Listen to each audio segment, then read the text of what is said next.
Buenas tardes. A very good afternoon.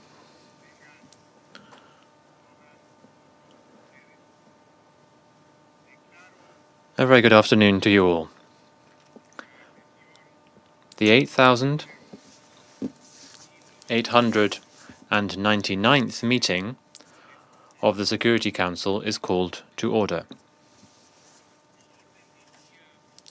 The provisional agenda for this meeting is Peace and Security in Africa. The agenda is adopted.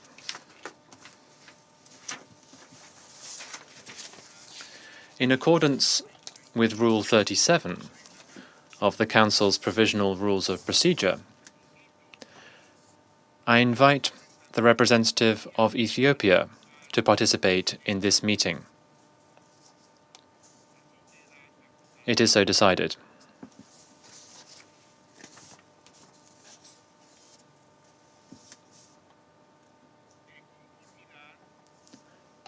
In accordance with Rule 39 of the Council's Provisional Rules of Procedure,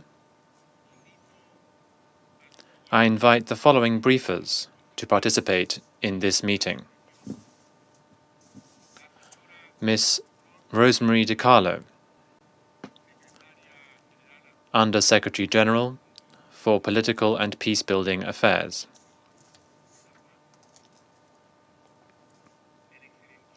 His Excellency Mr. Olusegun Obasanjo,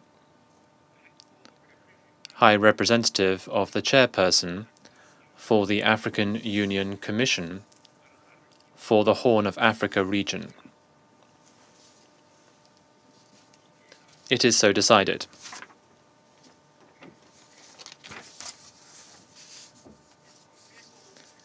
The Security Council will now begin its consideration of item 2 of the agenda. I now give the floor to Ms. Rosemary DiCarlo. Mr. President, thank you for this opportunity to brief the Security Council on the situation in Ethiopia. And I welcome today the participation of President Obasanjo, African Union High Representative for the Horn of Africa. Mr. President, the year-long conflict in the Tigray region of Ethiopia has reached disastrous proportions. The fighting places the future of the country and its people, as well as the stability of the wider Horn of Africa region, in grave uncertainty. In recent days, Tigrayan forces have advanced southwards toward Addis Ababa, acting in coordination with the Oromo Liberation Army. The government of Ethiopia has declared a nationwide state of emergency and has stated it is fighting an existential war. Elsewhere, insecurity in the Oromia region continues to worsen, while the situation in parts of the Benishangul Gumuz region remains tense. There has been much speculation regarding how this crisis will unfold over the coming weeks. In a country of over 110 million people, over 90 different ethnic groups, and 80 languages, no one can predict what continued fighting and insecurity will bring. But let me be clear. What is certain is that the risk of Ethiopia descending into a widening civil war is only too real. That would bring about a humanitarian catastrophe and consume the future of such an important country.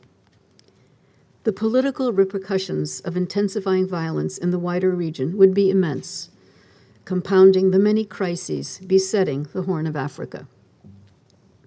Just in northern Ethiopia today, more than 7 million people need humanitarian assistance. Efforts to mobilize assistance in Tigray, where more than 5 million people need food, and an estimated 400,000 people are living in famine-like conditions, continue to be undermined by an inability to move cash, fuel, and supplies into the region.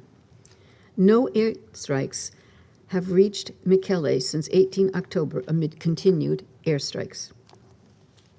United Nations humanitarian air service flights have remained suspended since airstrikes on 22 October forced a flight to return to Addis Ababa. We've been unable to move fuel into Tigray since August. While some emergency supplies have been moved, it has been 4 months since the last major shipment of medicines and health supplies into Tigray. Lack of access means that humanitarian organizations have had to scale back core life-saving activities, including water trucking, food distributions, mobile clinics, and support for acutely malnourished children and mothers. Needs and protection concerns are also rapidly escalating in the Amhara and Afar regions, with large numbers of people fleeing from their homes as the fighting continues to expand. Let us recall that this expanding crisis is happening in a country that was already grappling with enormous humanitarian challenges, including local conflicts, flooding, drought, and infectious disease outbreaks. While needs are most acute in the north, across Ethiopia as a whole, more than 20 million people are estimated to need some form of humanitarian support, and more than 5 million people are internally displaced. Emergency Relief Coordinator Martin Griffiths traveled to Ethiopia over the weekend to review Ethiopia's increasing needs and plan for a greater humanitarian response should the fighting continue, as is feared. Unfettered access to conflict areas remains key. Mr. President, last week, the report of the joint OHCHR Ethiopian Human Rights Commission investigation into the conflict in Tigray, which covered the period between November 2020 and June 2021, shed light on the horrific suffering civilians have endured. The report includes that there are reasonable grounds to believe that all parties to the conflict, including the Ethiopian National Defense Force, Eritrean Defense Force, Amhara Special Forces, and allied militia on one side, and Tigrayan forces on the other, committed violations of international human rights, humanitarian, and refugee law, to include attacks on civilians and civilian infrastructure, indiscriminate attacks resulting in civilian casualties, and extrajudicial killings, torture, arbitrary detentions, sexual and gender-based violence, and forced displacement.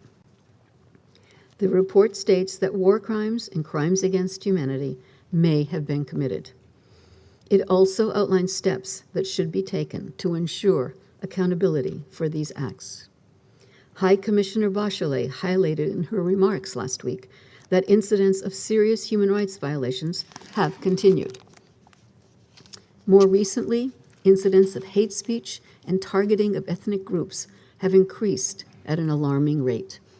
In this regard, the Security Council's call on 5 November for refraining from inflammatory speech and incitement to violence is welcome and timely. Mr. President, there must be an immediate cessation of hostilities.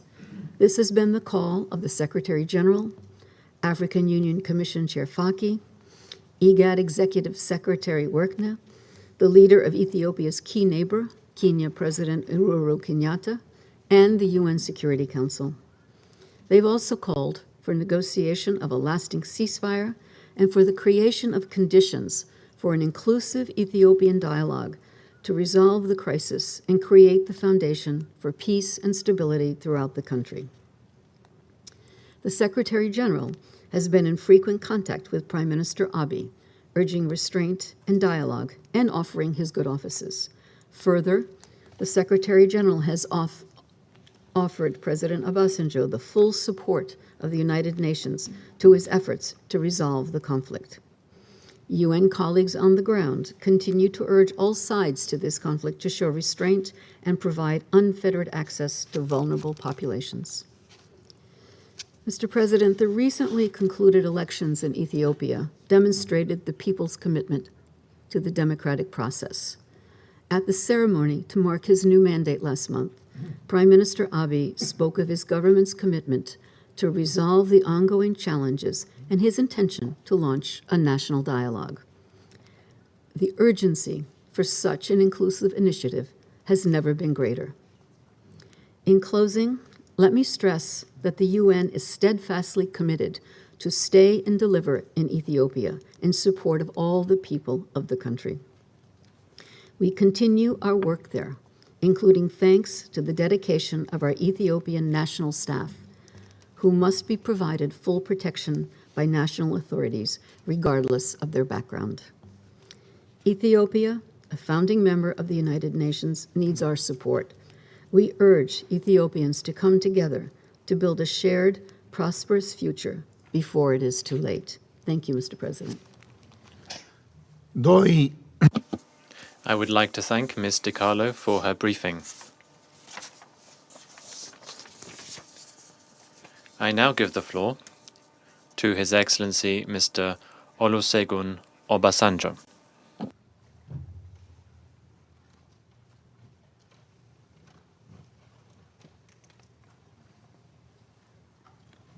And Raymond Lafuente, President of the UN Security Council.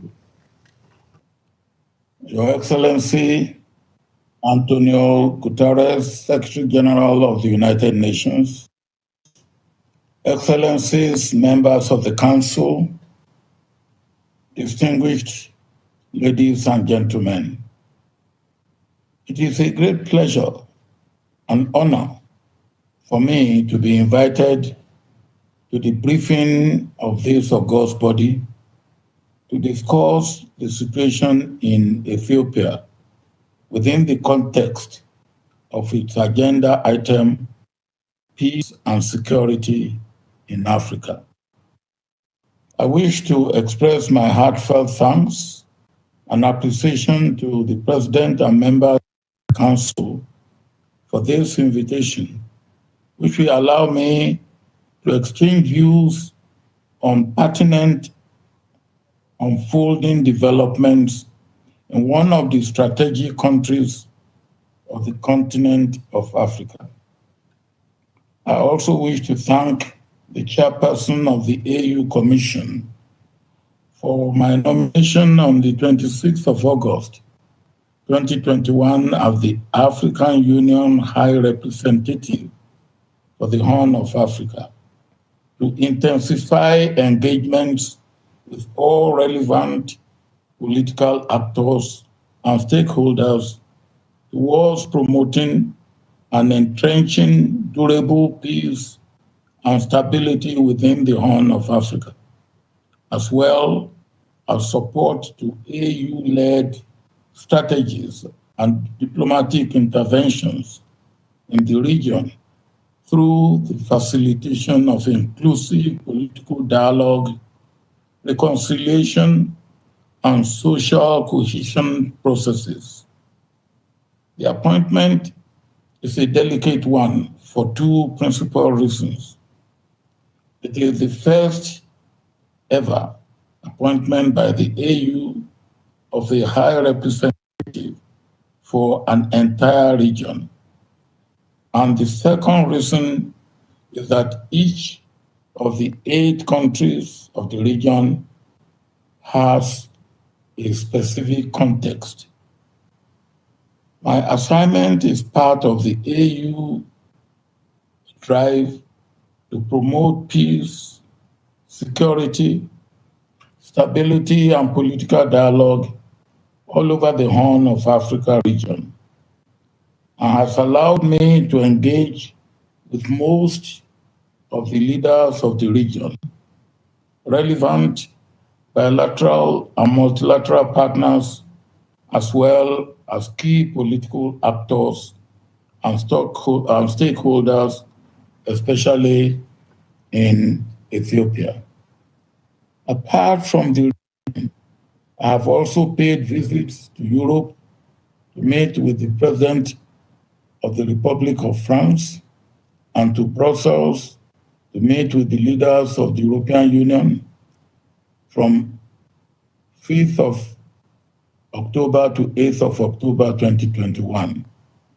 I have also traveled to the United States of America, where I met with the Secretary General of the United Nations and the Secretary of State of the United States of America from 9th to 14th October 2021.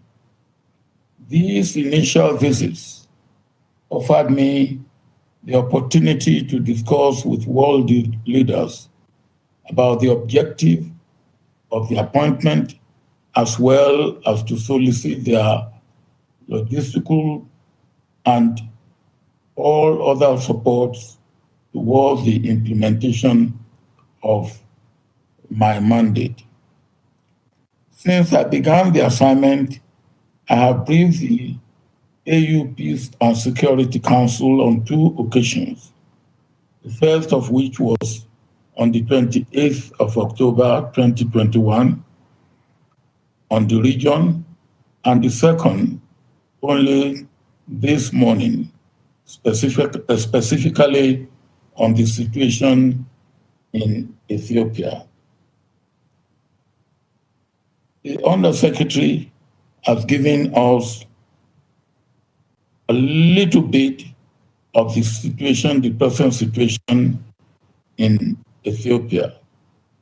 Mr. President, it is pertinent to point out that the crisis situation in northern Ethiopia has continued to drastically deteriorate in recent weeks, leading to a serious escalation of the situation.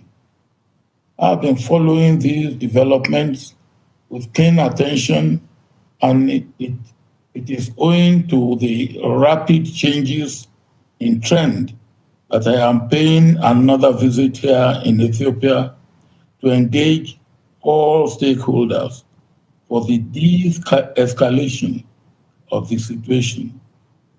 It should be noted that following days of report of intense fighting in the north of the country, the Ethiopian cabinet declared on the 2nd of November a nationwide state of emergency with immediate effect, while the central authority urging the citizens to prepare to defend the capital.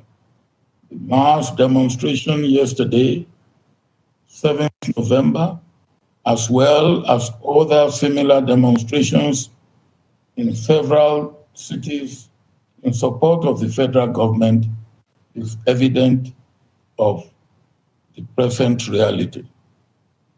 Distinguished members of the Council, since my arrival in Ethiopia on the 4th of November, after my visit to Sudan on a day earlier, I have met with the Prime Minister of Ethiopia, the President of Ethiopia, the President of Oromia, and had meaningful discussion with them on the ongoing escalation, with reflection on how to de-escalate tension and to pave the way for dialogue. During my meetings with the Prime Minister, we agreed that I pay a visit to Mekelle to meet the Tigrayan leaders. It is in this context that I traveled to Mekelle yesterday, 7th November, to engage the leaders of the northern region in an effort to de-escalate tension and to begin to find an amicable solution to the situation. As a summary to our discussions, all these leaders here in Addis Ababa and in the north agree individually that the difference between them are political and require political solution through dialogue. This, therefore, constitutes a window of opportunity that we can collectively tap into to assist the people of Ethiopia to find lasting solution to the ongoing crisis. It is, however, important to mention the window of opportunity we have is very little and that the time is short for any intervention in this regard. The ongoing conflict situation continues to have severe humanitarian consequences on the population, with huge impact on socio-economic development and stability. The time is now for collective actions in finding lasting solutions to avoid further escalation of the situation, which may have direct effect on the strategic Horn of Africa region as a whole. Your Excellency, the President of the Council, please permit me, following the foregoing, to urge the Council to consider the following. 1, strongly urge and encourage the federal government of Ethiopia and the Tigray People Liberation Front to engage in political dialogue without any preconditions. 2, call for an immediate and unconditional comprehensive ceasefire and cessation of hostilities by all parties. 3, call for immediate and unhindered humanitarian access. 4, call on the parties to ensure respect and compliance with international humanitarian and human rights laws and practice. 5, call for an immediate commencement of an all-inclusive national dialogue and reconciliation. And 6, call on international community to rally behind the AU-led process in order to ensure coherence and unity of purpose for our peacemaking efforts in the Horn of Africa and particularly in Ethiopia. In the last 48 hours, Mr. President, as I said, I have visited Mekelle, capital of Tigray.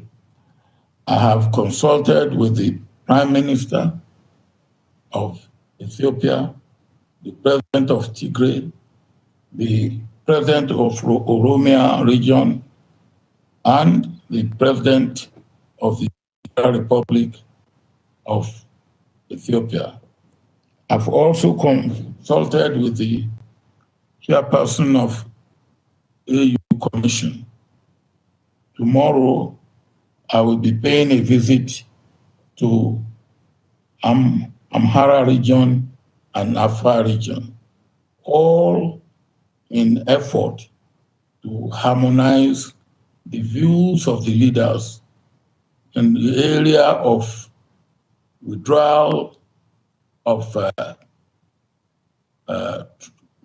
troops from regions that are not theirs, and also in maintaining humanitarian access. All these, I believe, are very important, and they are the areas of priority that most of the leaders that I have consulted with have indicated. And I hope that with the efforts we have in hand, before the end of this week, we hope to have a program in hand that will indicate how we can get the humanitarian and withdrawal of troops all put together to meet the immediate demand of the stakeholders. Thank you very much, Mr. President, for listening to me.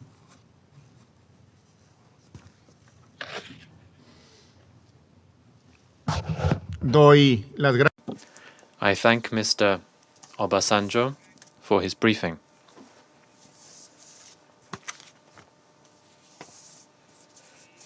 I will now give the floor to those council members who wish to make statements. I give the floor to the representative of Ireland. Thank you very much, Mr. President, and I want to start by thanking Under Secretary General De Carlo and in particular you, High Representative Obasanjo, for your really important briefings. In the context of what we've just heard and the excellent work that the High Representative is already doing, despite the uncertainties we heard from Under Secretary General De Carlo, we want to believe that we may just be beginning to see possible pathways emerge for an end to this crisis. We certainly share the view that we dare not miss the window of opportunity for peace. That's why when I consider this conflict, my abiding feelings are of shame and frustration. Shame because as a council, we around this table have stood by as this crisis has intensified over the past year, causing immeasurable suffering for millions of Ethiopians. Frustration because the Council's voice matters on this issue and it has the power to deliver change. We remained silent for too long. But today I want to commend our African colleagues with whom we worked to gain agreement at last on a Council statement last Friday, a Council statement that calls squarely for an immediate ceasefire. That African leadership in New York is also manifest at African Union headquarters, where we saw the African Union PSC meet just today, and importantly also on the ground where it matters most to the people of Ethiopia. We depend on regional leaders, in particular on you, High Representative Obasanjo. We rely on regional organisations, including IGAD, which have a crucial role to play in engaging with all sides, supporting mediation efforts, and ultimately assisting Ethiopia to find a solution to this crisis. We welcome the efforts that are taking place as we speak. We call on everyone in Ethiopia to embrace this opportunity. Time is of the essence. Your people are putting their faith in you. For the good of your country, the fighting needs to stop, the talking needs to start. We are 1 year on from the beginning of this crisis. Today we must ask ourselves if we as this Council have done enough to prevent catastrophe, a catastrophe that is causing untold harm to the people of Ethiopia. As each month passes, we have seen the situation deteriorate. For the ordinary people of Ethiopia, their futures are being stripped away. As we heard last week from the OHCHR and the Ethiopian Human Rights Commission, there have been shocking human rights abuses committed during this conflict. Women, men, and children have been raped in horrific fashion, and let me be clear, civilians have borne the brunt of the violence. International humanitarian law and human rights norms have been cast aside. Meanwhile, vital, life-saving aid has been blocked from reaching starving and sick people. In recent days, the situation has become even more grave. Humanitarian operations across northern Ethiopia have effectively ground to a halt. Military operations have escalated. A state of emergency has been declared, suspending the basic rights of Ethiopian citizens. More people have been displaced. Lives and livelihoods have been lost. We've also witnessed increasingly shocking incidences of hate speech and dehumanizing language that risk inciting the worst type of violence against individuals or groups within Ethiopian society. We simply cannot stand by and allow this to continue. Too many lives are at stake. Meanwhile, continued military actions and mobilization now threaten the very stability and territorial integrity which are vital for Ethiopia and for the region. Today our messages are to all parties. Today our messages are clear and simple. First, it's paramount that all parties must immediately facilitate the provision of life-saving humanitarian aid to those who desperately need it in line with international humanitarian law. Second, we need an immediate end to the fighting. Civilians must be protected. Third, we need all parties to the conflict to embrace negotiations towards a lasting political solution. Fourth, that chilling hate speech, dehumanizing language, and incitement to violence must end. Accountability is imperative. Fifth, we need an inclusive and Ethiopian-led national dialogue that includes all regions and stakeholders. We cannot wait any longer to act on these 5 important steps. Mr. President, Ethiopia has been an inspiring example of peace and stability in Africa. Ireland's relationship with Ethiopia is one of our oldest and closest on the African continent. We remain deeply committed to supporting Ethiopia and its people. It is also shocking and tragic that the entire country now risks being overrun by violence and conflict. This unnecessary war must end now. All sides in Ethiopia must turn the tide towards peace and now steer the country back to where the people of Ethiopia deserve to be, on a hopeful pathway to peace. Thank you, Mr. President. I thank the representative of Ireland for her statement. I now give the floor to the representative of Tunisia. Thank you, Mr. President. I take the floor on behalf of the A3+1, namely Kenya, Niger, Tunisia, and St. Vincent and the Grenadines, on the developing situation in Ethiopia. I wish to express our sincere condolences to the government and people of Niger for the heinous terrorist attack that took place recently in the country. I thank His Excellency President Obasanjo, the African Union High Representative for the Horn of Africa, and Under-Secretary General for Political and Peace-Building Affairs, Ms. Rosemary DiCarlo, for their insightful presentations. We thank President Obasanjo for his extensive efforts within the African Union-led process, and we welcome in this regard the communique of the African Union Peace and Security Council issued today on the situation in Ethiopia. I also welcome the participation of the permanent representative of Ethiopia. Mr. President, 1 month after our last meeting, the situation in Ethiopia continues to deteriorate dangerously, especially during the last 2 weeks, bringing this sister nation every day closer to a full-scale civil war, which, if not stopped immediately, could result to unprecedented violence and widespread atrocities and threaten the unity and territorial integrity of Ethiopia, with the potential to occasion destabilizing effects in the wider region. The A3+1 is deeply concerned over the escalation of military confrontation in northern Ethiopia and its expansion to the Amhara and Afar regions, as well as about its impacts on the humanitarian front. Once more, we highlight that the priority at this stage is to achieve an immediate ceasefire, which is crucial to allow for an unrestricted humanitarian access to the affected communities, as well as for the re-establishment of public services in all the conflict areas.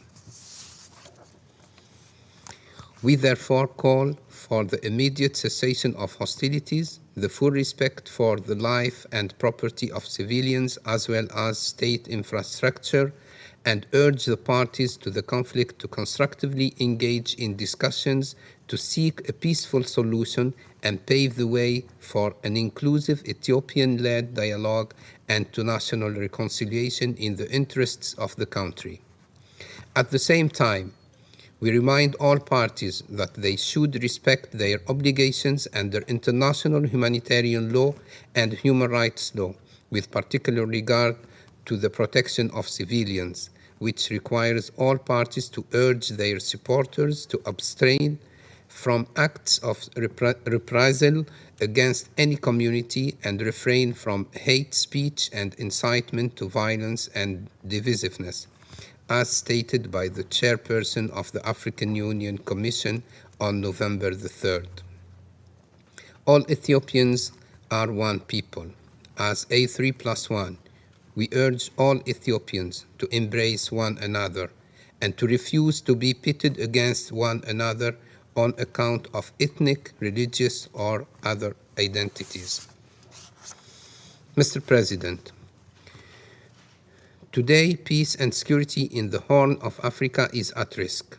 The lives of millions of men and women and children are at stake, and we have a huge and historic responsibility to prevent large-scale atrocities and famine, and to forestall possible destabilization of the region.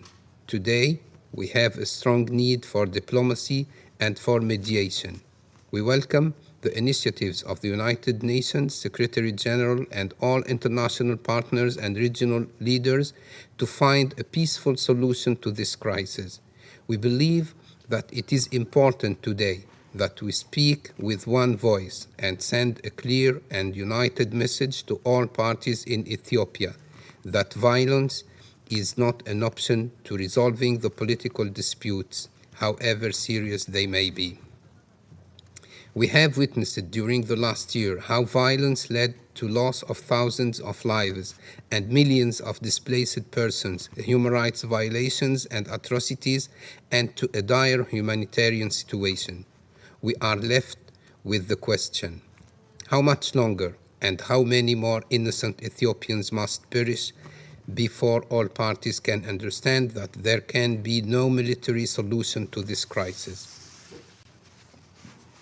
Ethiopia, this great nation and cradle of civilization, which has been an anchor of regional peace and stability, deserves that we stand with its people in these trying times. In this regard, we believe that the African Union and the neighboring countries have a major role to play to help Ethiopians find their way to peace and stability through political dialogue and reconciliation. We should help them unite again under the common interest of their country. We reiterate our full support to the African Union High Representative for the Horn of Africa, His Excellency President Obasanjo, and commend his mediation efforts to achieve a ceasefire and a prompt and peaceful resolution of the conflict. We call on all stakeholders and international partners to extend every possible support to President Obasanjo in his highly important mission, cognizant of the importance of coordinated action. In conclusion, Mr. President, we, the A3+1, reaffirm our respect for and commitment to the sovereignty, political independence, and territorial integrity of Ethiopia. We stand on solidarity with our brothers and sisters in Ethiopia through these trying times in their pursuit for peace and stability. I thank you. Agradezco. I thank the representative of Tunisia for his statement. And I now give the floor to the representative of Norway. Thank you, President. And thank you to A3+1 and Ireland for leading the call to add this item to our agenda. This is indeed a time when a strong and united message from the Council is critical. And thank you to USG DiCarlo and the AU High Representative for the Horn of Africa for their briefing, and not least the efforts by the AU. The development of the crisis in Ethiopia is threatening the stability and the very integrity of the country. It's hitting the civilian population hard, and certainly the most vulnerable the hardest. As a close friend and decade-long partner to Ethiopia and the Ethiopian people, Norway is deeply concerned, both by the magnitude of the crisis and its potential regional impact. There can be no military solution.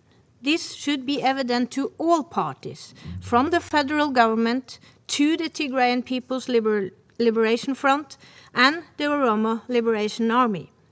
Further escalation of fighting will not lead to victory. It will only inflict more unnecessary suffering on the Ethiopian people. We are deeply concerned by reports of increased ethnic profiling and discrimination. Ethnically charged statements inciting violence will only deepen divisions, perhaps to irreversible levels. Divisive actions today make peace more difficult tomorrow. We urge Ethiopian leaders to already recognize the need for a future inclusive dialogue and reconciliation process. President, all parties must exercise maximum restraint and immediately work to de-escalate the conflict. We specifically call on the TDF, the TPLF, and forces from the Oromo Liberation Army not to attempt an attack on Addis Ababa. We also urge the government of Ethiopia to refrain from imposing any measures or restrictions upon civilians of specific ethnicities, including Tigray and Oromo. Norway fully supports the AUP's initiative and the mandate and efforts of the AU High Representative for the Horn of Africa. We call on all parties to fully cooperate with the High Representative, to immediately stop fighting and make the necessary concessions for a negotiated cessation of hostilities. President, the humanitarian situation is extremely dire. Hundreds of thousands in Tigray are facing famine-like conditions, and there is a serious risk of large-scale famine. At least 2 million persons are displaced in Tigray and hundreds and thousands in Amara and Afar.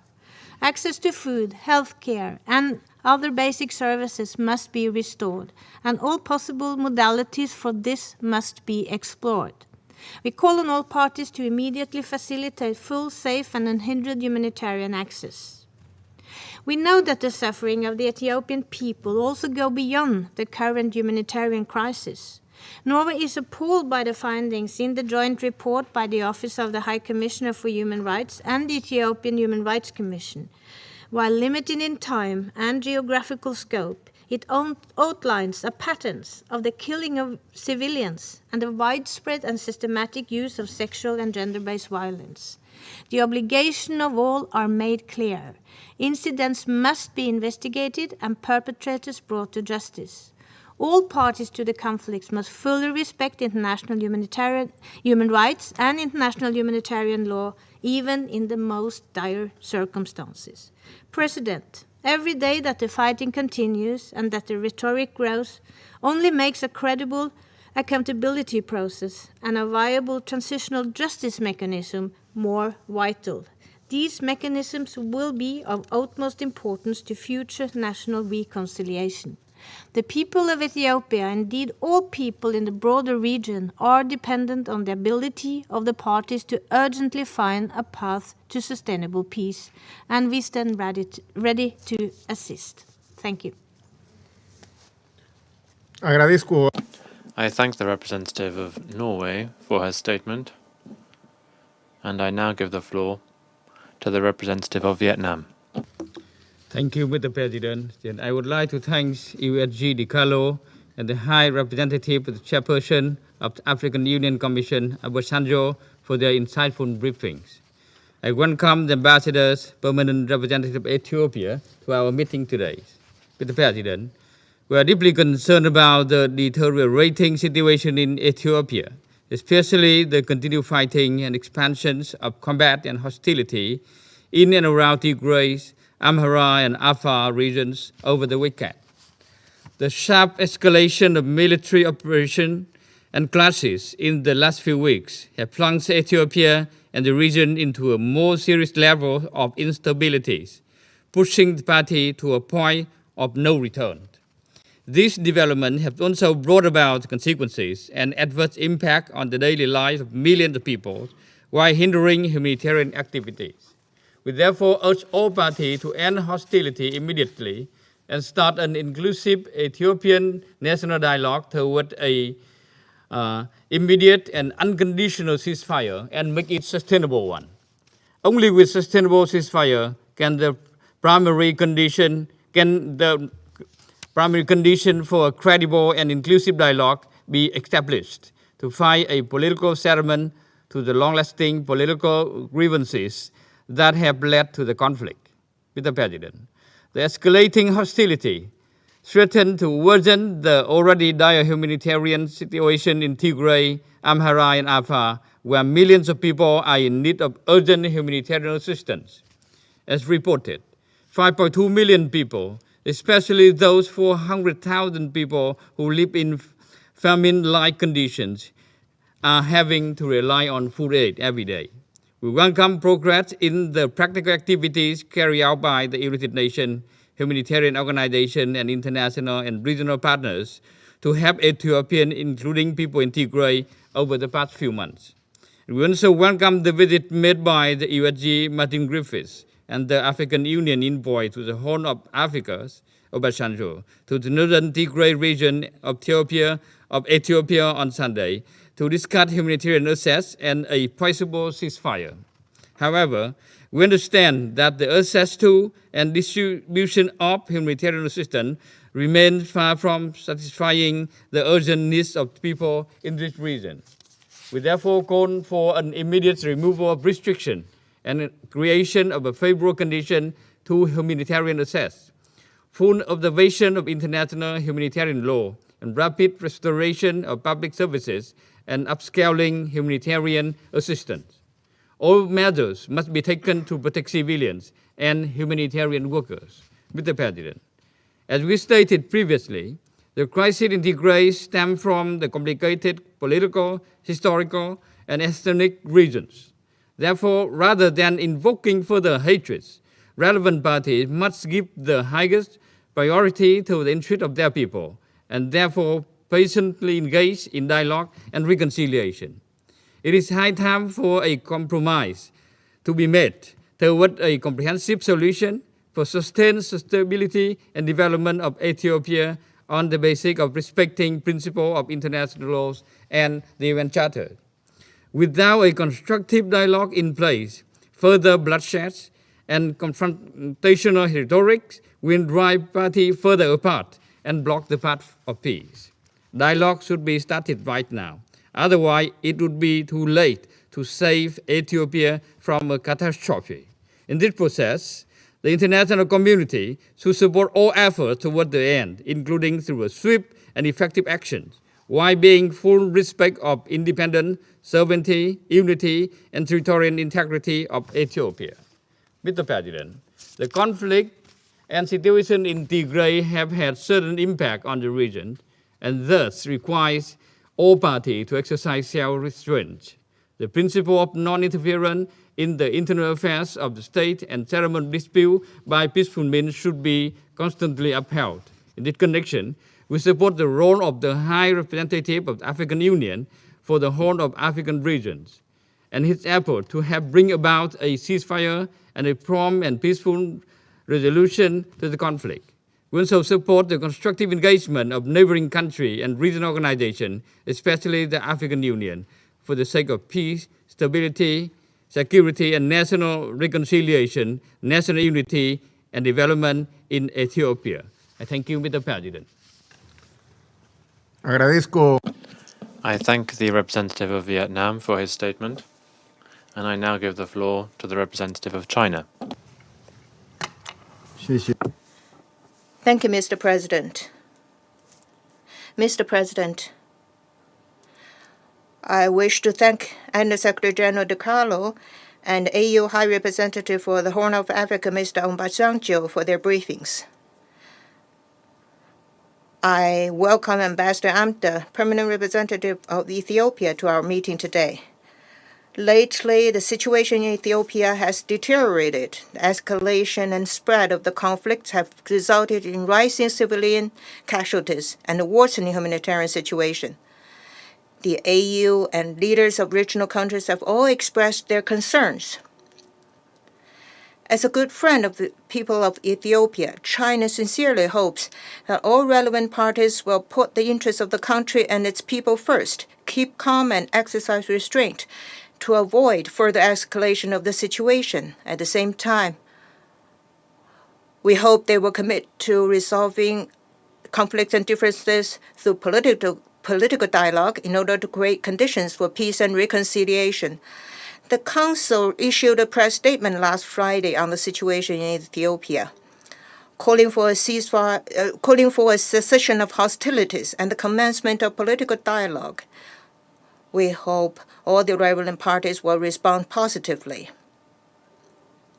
The current situation in Ethiopia is the result of a combination of political, historical, ethnic, and other factors, the solutions of which can only be found from within. Regional countries and regional organizations know the best about the historical background and the present challenges in Ethiopia, and therefore can play a leading role in the political settlement of the Ethiopian issue.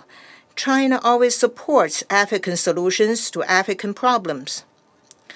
We welcome the good offices, the political good offices of High Representative Obasanjo. We call on all parties concerned and regional countries to provide full support to the High Representative in his work. Likewise, we also welcome the offer of good offices that Secretary General Guterres made to Ethiopia and expect enhanced coordination between the UN and the AU so they can work in concert to play a constructive role in promoting nationwide peace and reconciliation in Ethiopia. The international community, in particular the Security Council, should give the time and space needed for the AU and others to carry out their good offices.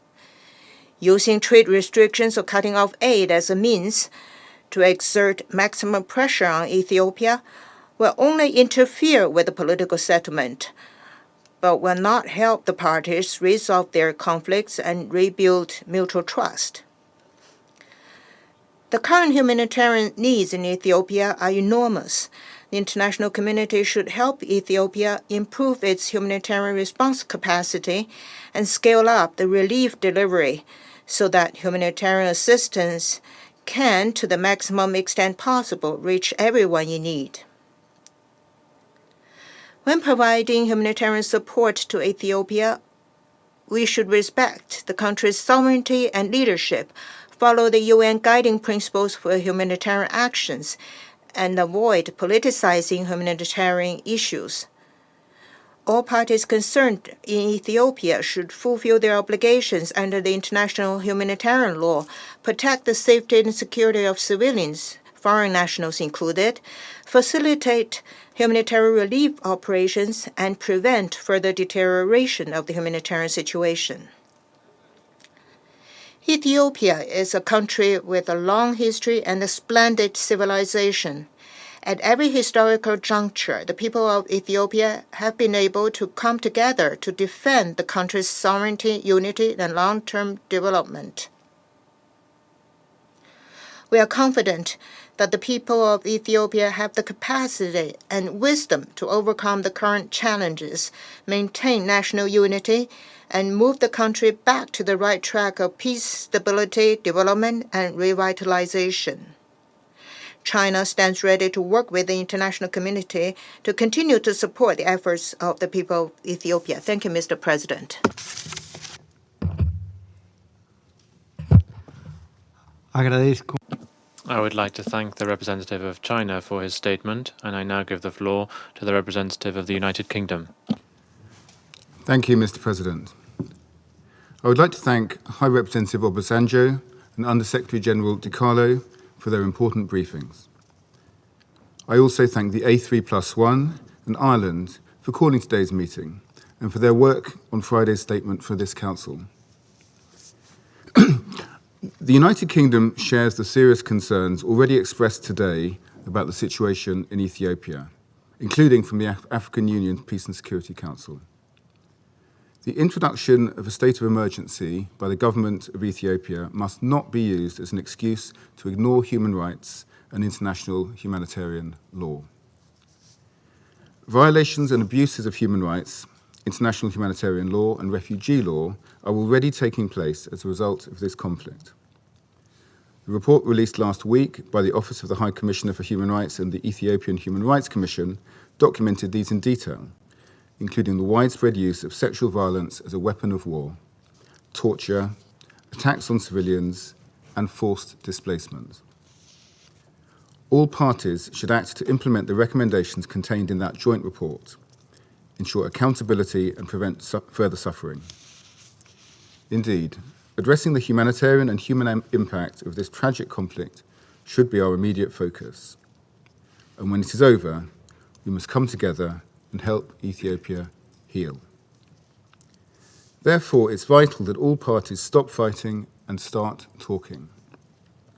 Tigrayan forces need to stop their advances and return to Tigray. The humanitarian blockade needs to be lifted. Hate speech and ethnic profiling must end.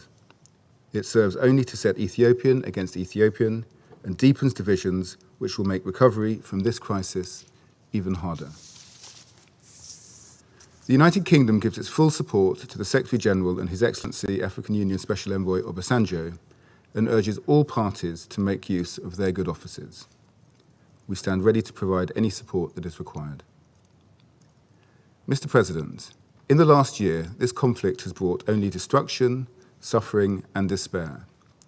It is past time for all parties to put the Ethiopian people first. Thank you. I thank the representative of the United Kingdom for his statement, and I now give the floor to the representative of France. Monsieur le Président. Mr. President, I thank President Obasanjo and Ms. DiCarlo for their statements. I will emphasize 3 points. Immediate decisions are needed to achieve a ceasefire and promote the initiation of a political dialogue. France calls on the federal government, the regional government of Tigray, and its allies to immediately give concrete signs of their openness to dialogue. The parties must immediately cease hostilities, freeze the positions of their forces, refrain from internationalizing the conflict, and agree on a gradual withdrawal to pre-conflict positions. France calls on the Ethiopian authorities to withdraw the designation of the TPLF as a terrorist organization in order to urgently start negotiations. The regional government of Tigray must recognize that the future of the Tigrayan region can only be determined through inclusive national dialogue and within the framework of the provisions of the Constitution. This also applies to the border dispute with the Amhara region. All parties must support the efforts of the African Union, President Obasanjo, and Kenya. Each of them has expressed their deep concern over the stability and unity of Ethiopia and the region, but also the hope that a dialogue could finally silence the guns. France supports these steps, as does the Secretary General of the United Nations and Ethiopia's main partners, including the EU. This council has also spoken out unanimously in support of their efforts. All of those statements reiterated the international community's commitment to the unity and territorial integrity of Ethiopia. Stakeholders in the region who exploit any vulnerabilities that the conflict has exacerbated will be held accountable. France reiterates its call for a definitive and verified withdrawal of the Eritrean forces. The international community is therefore united and mobilized to support peace efforts and provide international guarantees to overcome mistrust. We encourage the parties to seize this opportunity. It is more necessary than ever for all parties to respect international humanitarian law and human rights law. The protection of civilians must remain the top priority.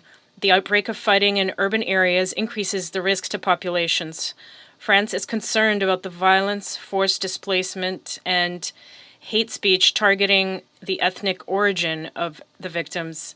It calls on all parties to put an end to this violence, to fight the impunity of its perpetrators, and to act responsibly.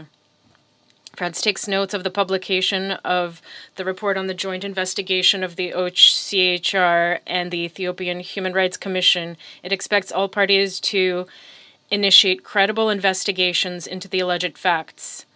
These facts are extremely serious, in particular the extrajudicial killings and the numerous cases of sexual violence. The parties must ensure full access for all humanitarian, medical, and United Nations personnel. Blocking the delivery of medical aid is unacceptable. We hope that these obstacles will be lifted swiftly.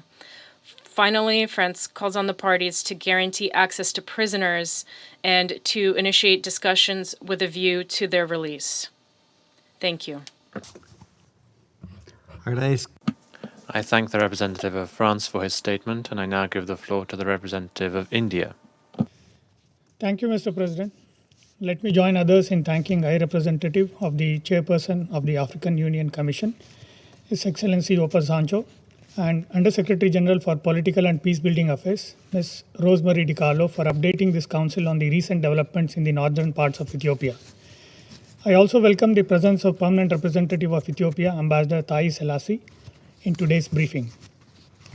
The conflict in northern parts of Ethiopia has seen escalation in the recent weeks and is threatening to expand towards the central parts of Ethiopia. The fighting has intensified and humanitarian situation has worsened, adversely affecting millions, particularly women, children, and elderly. It is concerning to note that the humanitarian efforts led by the UN has been stalled in the recent weeks. It is important that humanitarian assistance is resumed at the earliest available opportunity. We also reiterate the importance of founding principles of humanitarian assistance, that is humanity, neutrality, impartiality, and independence. We have noted the report of the Joint Investigation Team of the Ethiopian Human Rights Commission and the OHCHR. We also note and welcome the recognition and acceptance of the report by the Ethiopian government as an important document that could complement ongoing efforts by the Ethiopian government to address the allegations of human rights violations and abuses. We further note that the report could not confirm deliberate or willful denial of humanitarian assistance to the civilian population in Tigray or the use of starvation as a weapon of war. The Ethiopian government has announced state of emergency in response to persisting conflict and expansion of violence beyond the Tigray region. The inclusive national dialogue announced on October 4th has not moved forward. Military offensive may not help in the resolution of the crisis, and inevitably there has to be a dialogue. India has consistently underscored the importance of mutual trust, engagement, dialogue, and reconciliation to address all issues related to the ongoing conflict. We therefore call upon all stakeholders to seize the opportunity provided by the mediation efforts of the African Union High Representative for the Horn of Africa region, His Excellency Obasanjo, purposefully. We welcome his meeting with the Prime Minister of Ethiopia and take note of his visit to Mekele. He has also briefed AUPSC today morning. We also welcome the engagement of countries from the region in this process. We urge all sides to exercise restraint and work together to build trust and confidence that could pave way for dialogue. The political and economic stability of Ethiopia is paramount, not just to the Horn of Africa, but the entire African continent. It is in the interest of the region that the current politico-military situation is resolved within the constitutional framework of Ethiopia. In this regard, we support the initiatives of the African Union. It is important that regional initiatives led by the African Union are encouraged and actively supported by this Council. To conclude, India reiterates its strong commitment to the unity, sovereignty, independence, and territorial integrity of Ethiopia. I thank you, Mr. President. I thank the representative of India for his statement. I now give the floor to the representative of Estonia. Thank you, Mr. President. I thank Under-Secretary General DiCarlo and High Representative Obasanjo for their briefings. Estonia is deeply concerned about the recent escalation in northern Ethiopia. These developments continue to cause civilian casualties and prolong human suffering and risk the stability of the country and the whole region. We call upon the TPLF to withdraw its troops from Amhara and Afar and the government of Ethiopia to refrain from airstrikes on civilian targets. all parties must do their utmost to protect civilians, including humanitarian and medical workers, in line with their obligations under international humanitarian law. There is no military solution to this conflict. We call upon all parties to immediately end hostilities without preconditions, engage in negotiations for a lasting ceasefire, and to create conditions for the start of a political dialogue. In this context, we would also like to express our full support to the international and regional efforts in achieving a peaceful resolution to the conflict. We encourage the continued engagement of the African Union and support the mediation efforts by the Special Representative Obasanjo. Mr. President, the deteriorating humanitarian crisis in Tigray, Amhara, and Afar regions is deeply worrying, as more and more people are in need of urgent assistance. All parties to the conflict have an obligation to facilitate safe and unhindered humanitarian access to all areas affected by conflict. It is also essential to restore basic services and the entry of fuel, cash, and humanitarian supplies needed for aid operations. We reiterate our deep concern about reported human rights violations and abuses, including widespread sexual and gender-based violence. We welcome the publication of the joint report by the OHCHR and Ethiopian Human Rights Commission. We call for full implementation of the recommendations of the report and for ensuring accountability for the perpetrators. It is now up to the Ethiopian government to carry out its promises on this. In conclusion, I would like to express deep regret that 1 year after the start of the conflict, the situation in northern Ethiopia has only deteriorated, with expanded hostilities, mounting deaths, and suffering of civilians, and a catastrophic humanitarian situation. In order to preserve the stability, unity, and territorial integrity of Ethiopia, all sides must cease the hostilities and solve their differences through a genuine and inclusive national dialogue. Thank you, Mr. President.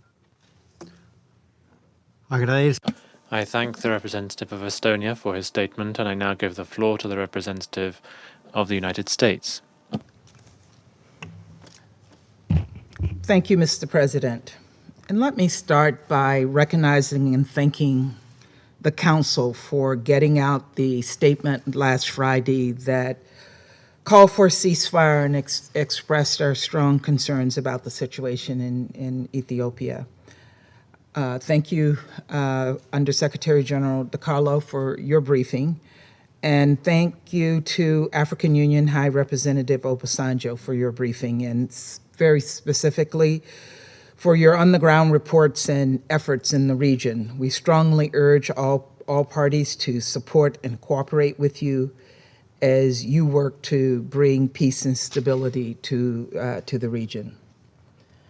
The conflict in Ethiopia has now been going on for a full year. And this is a tremendously sad milestone. And as my Irish colleague stated, we really remained silent for too long. Over the past year, we have seen constant violence. We've witnessed widespread human rights abuses and atrocities. We've seen credible, documented, and persistent reports from a wide range of sources of looting, displacement, extrajudicial executions, rape, and sexual violence as weapons of war. And we've seen the threat of mass famine loom large as humanitarian aid and medical supplies are delayed and denied from going to civilians who need it most. The Joint UN Office of the High Commissioner for Human Rights and the Ethiopian Human Rights Commission report details all of this very clearly. It makes it plain that there have been many human rights violations and abuses. and it demonstrates that the Ethiopian National Defense Forces, the Eritrean Defense Forces, the Amhara Special Forces, and the Tigrayan People's Liberation Front are all culpable. There are no good guys here. There are only victims on all sides. This vital report was limited in geography and chronology. Both should be expanded to ensure more recent allegations from across the region can be investigated and perpetrators held accountable. In the meantime, the violations and abuses documented cannot be tolerated. Suspected individuals need to be removed from active duty pending investigation. Independent bodies must be allowed to investigate and ensure accountability.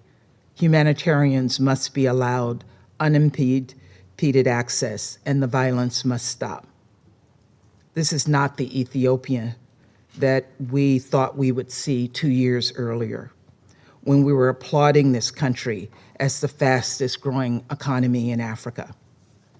The unity and integrity of the Ethiopian state faces an existential threat from within, and millions of innocent civilians are at risk as the conflict expands and warring parties advance toward Addis.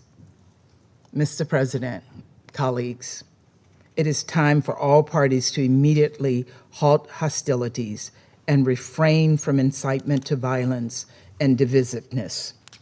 The bellicose rhetoric and inflammatory language on all sides of this conflict only aggravate intercommunal violence.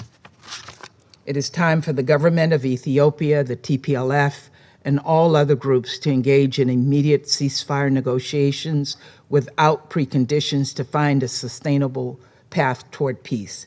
And it is long past time for the Eritrean Defense Forces to withdraw from Ethiopian territory. It is time to put your weapons down. And let me repeat that. It is time to put your weapons down.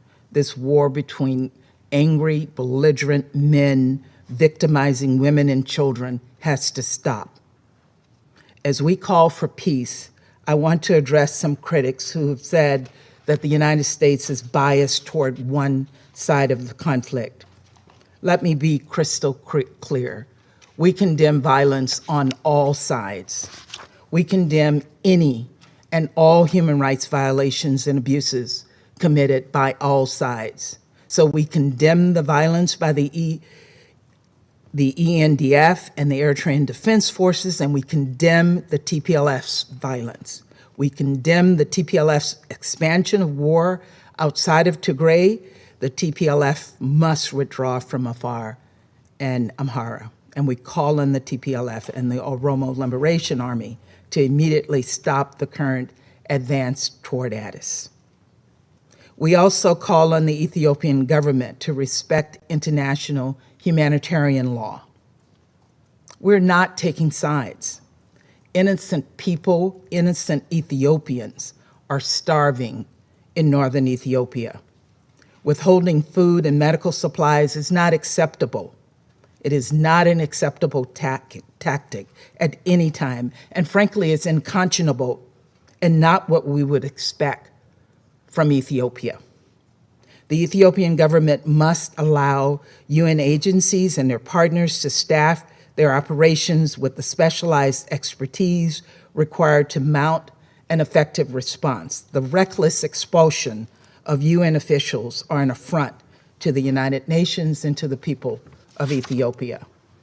The Ethiopian government must also investigate the terrible killings of humanitarian and human rights workers and hold those responsible to account. And it must cease all arbitrary detentions and ethnic targeting in Addis. Given the nationwide state of emergency, we are concerned about the safety of U.S. citizens, U.S. government personnel and their dependents, and the security of our facilities remain paramount. We will do everything in our power to keep our people safe, but we also ask that the state of emergency not be used as a pretense to attack civilians. We know, and you all know, the only solution to this conflict is a political solution. To that end, the African Union has an important role in resolving this conflict and sustaining regional peace and security. And I wish to thank President Obasanjo again for his efforts. Similarly, we support Kenyan President Kenyatta's November 3rd call for all parties to return to political negotiations, and also his efforts in this regard. Ultimately, the only ones who can bring lasting peace to Ethiopia are its leaders and its people. Only a wider dialogue about the future of their state, where all of Ethiopia's people are represented, can lead to broader democratic and economic renewal.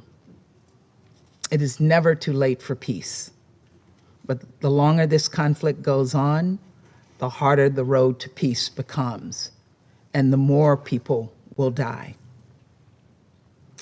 And as you heard from High Representative Obasanjo, the window of opportunity is limited and time is running out. I urge all parties in the strongest possible terms to back away from the brink and lead their people toward peace and to resume the development agenda that will lead to prosperity for all Ethiopians. Thank you, Mr. President.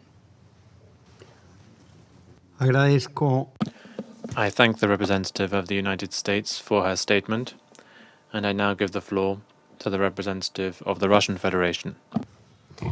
Mr. President, we have listened carefully to the information provided by the High Representative of the Chairperson of the African Union for the Horn of Africa, Olusegun Obasanjo, as well as UN Undersecretary General for Political and Peacebuilding Affairs, Rosemary DiCarlo, regarding the latest developments in the situation in northern Ethiopia.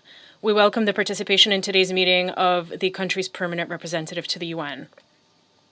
The Russian Federation has been watching with concern as the situation develops in the Ethiopian regions of Tigray, Afar, and Amhara, where clashes have been taking place between government forces and units of the Tigray Defense Forces, as well as other groups that have joined them, including from the Oromo Liberation Army. Fighting around the cities of Dessa and Kombolcha last week clearly showed that a continuation of violence will lead to new casualties and dire humanitarian consequences for civilians. Of particular concern is the ongoing deterioration of the humanitarian situation in the areas affected by the hostilities. In Dessa and Kombolcha, where a significant number of refugees and IDPs lived even before the conflict, the clashes have led to a rapid rise in the number of refugees and internally displaced persons. Due to ongoing attacks by the TPLF, the total number of civilians in need of humanitarian assistance has already reached 7 million. Humanitarian aid to all regions of the country must be increased. We continue to insist that it must be provided in close coordination with the sovereign government and in strict accordance with the basic guiding principles of the United Nations. Mr. President, as we have said before, the divisions in Ethiopia run deep and have a complex historical context. Moreover, what is happening in the country carries significant negative potential for the entire region. In this regard, throughout all of these months, we have called for stakeholders with influence to bear on the situation, as well as the media, to act responsibly, to avoid ratcheting up international rhetoric, and refrain from adding fuel to the fire of the already spiraling interethnic strife. We are convinced also that imposing illegal unilateral sanctions, threatening to use such sanctions, and refusal to provide economic assistance are very counterproductive and will only worsen the situation for ordinary people who are already suffering rather than reconciliation. There is no other way to resolve the conflict except to support national and regional efforts to end the intra-Ethiopian military confrontation and establish a dialogue with the aim of restoring peace and achieving gradual socio-economic stabilization throughout the country. At various points in history, Ethiopians have repeatedly demonstrated their ability to live in interethnic harmony and build a common state. This was confirmed by the peaceful and democratic general elections held this year. The high level of support for the country's government was also demonstrated by recent mass protests in Addis Ababa. Mr. President, we're aware of the various mediation efforts recently undertaken by the UN and the African Union. Unfortunately, as the situation on the ground shows, they have not yet yielded significant results. In this regard, Mr. Obasanjo, we hope that you, as an honest and impartial broker, will take the necessary urgent steps to reverse the momentum in the direction of peace. All the necessary signals from the Security Council were sent in its press statement adopted on November 5th. We also welcome the work carried out in the region by the head of the UN Office for the Coordination of Humanitarian Affairs, Martin Griffiths. We hope that these efforts will generate momentum for the work of humanitarian personnel on the ground, including in terms of providing uninterrupted humanitarian assistance. In conclusion, we wish to reaffirm our commitment to preserving the unity and territorial integrity of friendly Ethiopia. We are convinced that there can be no other basis for resolving all outstanding contentious issues. Thank you for your attention. I thank the representative of the Russian Federation for her statement. I shall now make a statement in my capacity as the representative of Mexico. I would, of course, like to thank USG Rosemary DiCarlo and Mr. Obasanjo for their very enlightening briefings. We have convened this meeting as a result of our deep concern about the situation in Ethiopia, the advance of the Tigray People's Liberation Front, the mobilization of the Oromo Liberation Army, and the continued aerial bombardments by the Ethiopian army in Mekele represent an exponential escalation of the hostilities, whose effects are now spreading also to the regions of Amhara and Afar.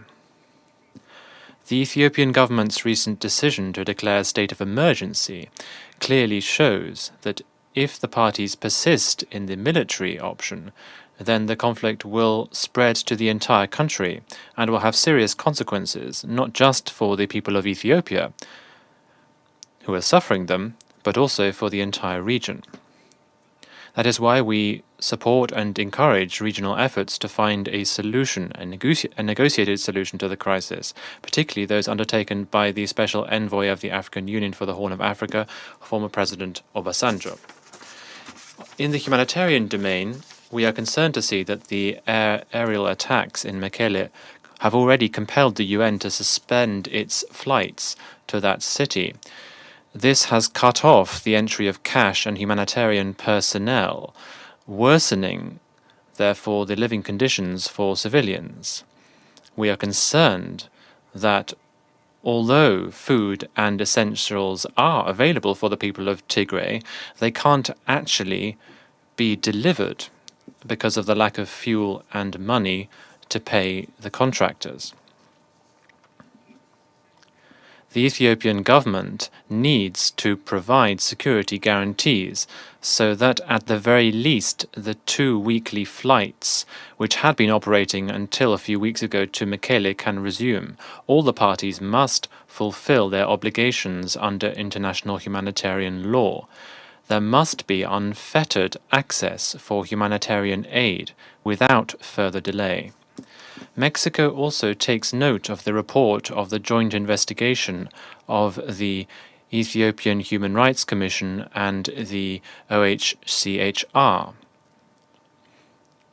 This reports attacks on civilians, extrajudicial executions, torture and enforced disappearances, sexual and gender-based violence, the enforced displacement of civilians, denying access to humanitarian aid, the arrest and intimidation of journalists inter alia.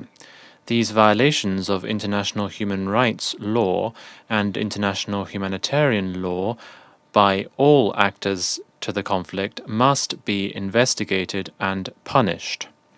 In this context, my delegation reiterates this Council's call to all parties to reach a ceasefire and for the conditions to be established for a national dialogue. Negotiations must begin immediately and without preconditions. Mexico deeply regrets the fact that, in spite of the indications of the destructive potential of the conflict and the repeated warnings by UN agencies about the seriousness of the humanitarian situation, the Security Council has not been able to avoid this conflict escalating. We are deeply concerned to see the use of bellicose rhetoric that stirs up animosity between ethnic groups. We know where the manipulation of hate speech can lead in such a diverse country, but we trust that this Council will have learnt from the mistakes of the past and will be able to shoulder this time its responsibility to facilitate a political process that will lead to peace in Ethiopia. I now resume my function as President of the Council, and I now give the floor to the representative of Ethiopia. You have the floor.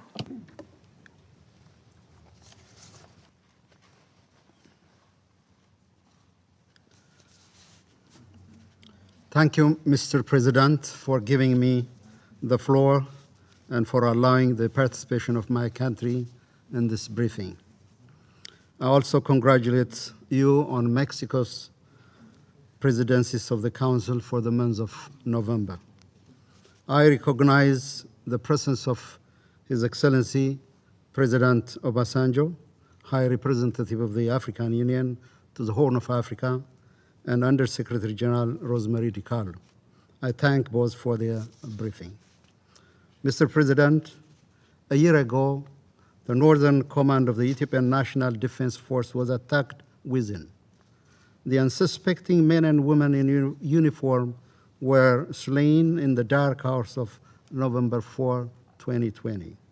The long-standing service and sacrifice of the National Defense Forces is rewarded by unprecedented level of betrayal and treasonous attack waged by TPLF. Ethiopia will never forget the patriots and their service and sacrifice. The day will also go down as the day of infamy in Ethiopia's proud history. In this connection, I would like to extend our thanks to members of this council who stood with my country during this very trying year. Mr. President, in the past year, we reversed the military threat posed by TPLF. In parallel, we made all efforts to provide food and non-food items to people in need in Tigray. We signed a humanitarian assistance agreement with the United Nations. We spent close to 100 million for assistance and reconstruction. We declared humanitarian ceasefire and withdrew our forces. And we implored the treasonous group to hand over leaders of its criminal scheme and leave its rank and file members to live in peace. All this is proven to be in vain. It didn't help us gain peace. Today, I will not provide you details on the humanitarian assistance we delivered to our people in need. As a result of the continued and now widespread criminal belligerence of TPLF, the people of Tigray that needed urgent humanitarian assistance are not having any aid delivered. The people in Afar and Amara regions are rendered vulnerable. Cities and towns are shelled. Residents are killed in their doorsteps and robbed their earnings from their toil. True to its unscrupulous and cruel nature, TPLF is causing terror and mayhem. As we speak, Ethiopians in the northern part of the country are fending for their life and the life of their children.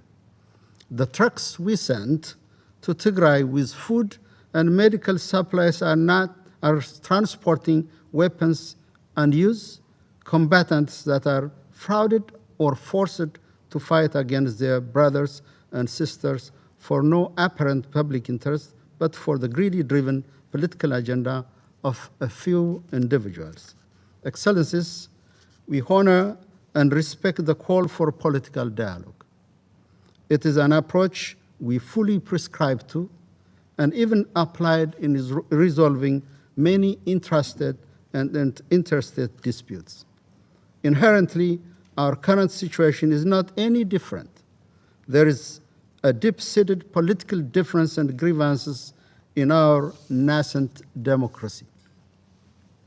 We are also a diverse nation and a home to 83 languages and many groups than headlines care to mention with unaddressed legitimate questions and demands. However, no political group, despite their grievances, have raised an arm against their brethren. No ethnic or political group, despite its unfulfilled demands, have waged war against the motherland. Diversity is not Ethiopia's problem.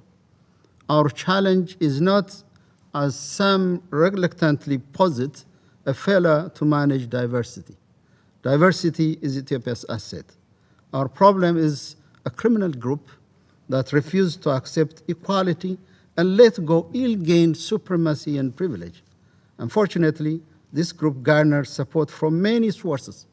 Some media outlets in the West, some staff members and leaders of international organizations openly support the group. For your surprise, we sometimes learn the motives and the next steps of the group from statements and speeches of high-placed officials of these entities. As you may recall, even this council was made to convene over a false report alleging heinous crimes, including the use of anger as a weapon of war. Thankfully, truth has come out, and these malicious accusations are dispelled by a joint investigation report of the Ethiopian Human Rights Commission and the UN Office of the High Commissioner for Human Rights. Our plea for members of the international community, states and non-state actors, to refrain from providing moral and material support went unheeded. TPLF is emboldened and numbed itself to an extent it stopped counting the lives of Ethiopians from Tigray, its sacrifice on its hopeless journey. It is emboldened to a level it threatens to unseat a popularly elected federal government and destabilize a nation of 112 million people. We again reiterate our plea for the support of this group that have been providing it with communication equipment, satellite information, weapons, and even fighters to desist from this. It is not only illegal, but also an immoral act. Mr. President, Ethiopia is pained. What we have gone through at the hands of this criminal group will require intergenerational effort to heal. For this, Ethiopia needs its children to dialogue and reconcile. We have time and again expressed our readiness and explained the preparation for national political dialogue. Had it not been for the bloodshed caused by the TPLF, even the political future of this group would have had a prospect of resolution through dialogue. In line with our commitment, we entertained the efforts for support and undertook the work with all our friends to learn from their experience and draw the available and relevant lesson and support. We accepted the High Representative of the African Union to the Horn of Africa and assist his role. We believe the regional solution is best placed to support us get out of this problem. This being said, our route to a dialogue and political solution will not be straightforward or easy.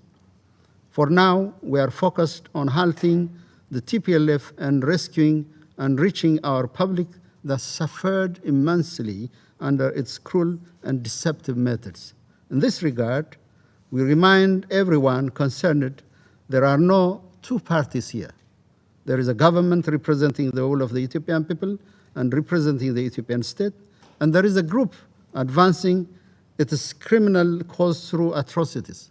Any attempt, including the media campaign we have been witnessing in the past few days to launder the TPLF and diminish the horror it committed against the Ethiopian people will only be counterproductive. Mr. President, what exalts my country as a nation is to overcome its own challenges. What may raise us as a country is the commitment of all Ethiopians to bring peace and stability. What is needed is well-meant insight and forethought and support. Statements of marginalization, sanctions, punitive measures will not help, or rather counterproductive. Out of our conviction to peaceful solution to all disputes, we will keep engaging all well-meaning actors, the AU High Representative, and regional leaders. In the course of this process, we hope we have the understanding of this Council and its membership. I would like to assure the Council member that my country will prevail as it did in the past in the face of all its adversities. I thank you, Mr. President. I thank the representative of Ethiopia for his statement. I would now like to ask our briefers if they have any additional comments to make. I don't have any other name inscribed on my list.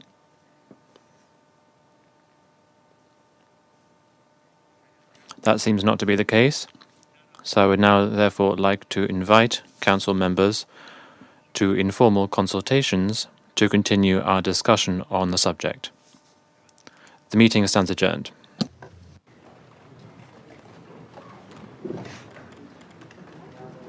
Does that mean that we finished?